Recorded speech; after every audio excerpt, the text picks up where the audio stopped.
main goal for the subwoofer enclosure was to have it not look like a typical sub box. So we designed it to look more like a suitcase, and we used the materials like the Louis Vuitton to give it a nice elegant look.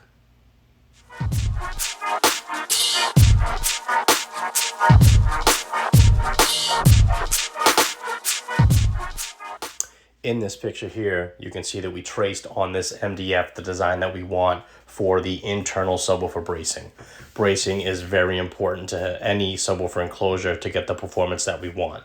We don't want the subwoofer enclosure to flex. Bracing is one of the best ways to prevent that. So our first steps with this piece is to take it over to our rough cutting table. We use a jigsaw to cut out the excess wood that we don't want, and then we go over to our router table with a flush trim bit, so that way we can have nice clean cuts for the design that we want.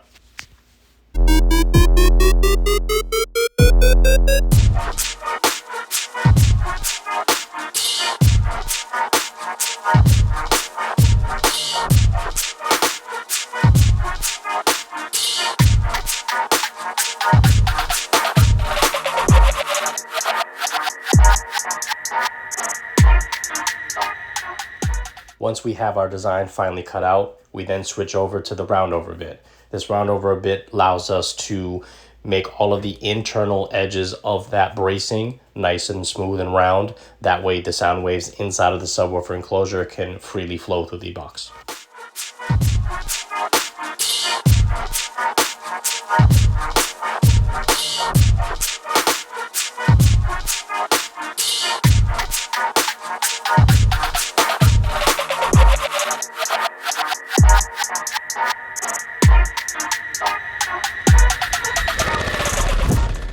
Here we are cutting an opening into the side of the subwoofer enclosure. This will be the mounting hole for our 4-inch port.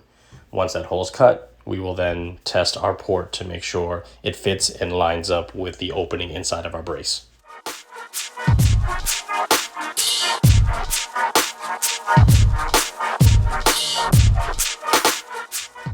Hushmat Wave Breakers. We use these inside of all of our subwoofer enclosures to ensure we get the best sound. So we take one of these wave breakers and cut them into 3s, and we install them to the internal walls right next to the subwoofer themselves. These wave breakers will absorb any back wave from the subwoofer, which will cause distortion, and that's how we get the sound quality that we need.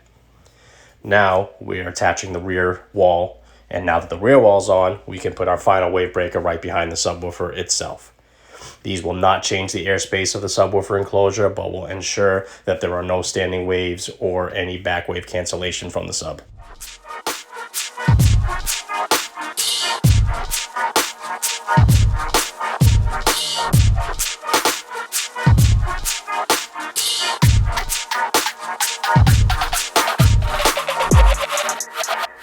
For the speaker wires, we installed ferrules to the ends of them, and we used black and red heat shrink to make it very easy to identify which is the positive and negative speaker wire.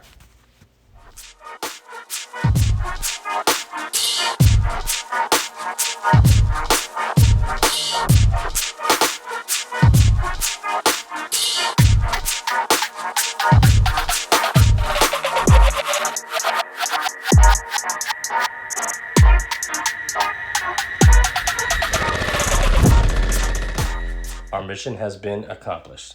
We have the look and design of a Louis Vuitton luggage case, and as we flip it up, you'll see that we have the 12-inch Sony GS subwoofer. No grill is needed because it is going to be facing the floor, and it's raised up just enough so that there's no excursion issues. Plays great, looks great, and as you turn it to the side, you'll see our flared 4-inch port.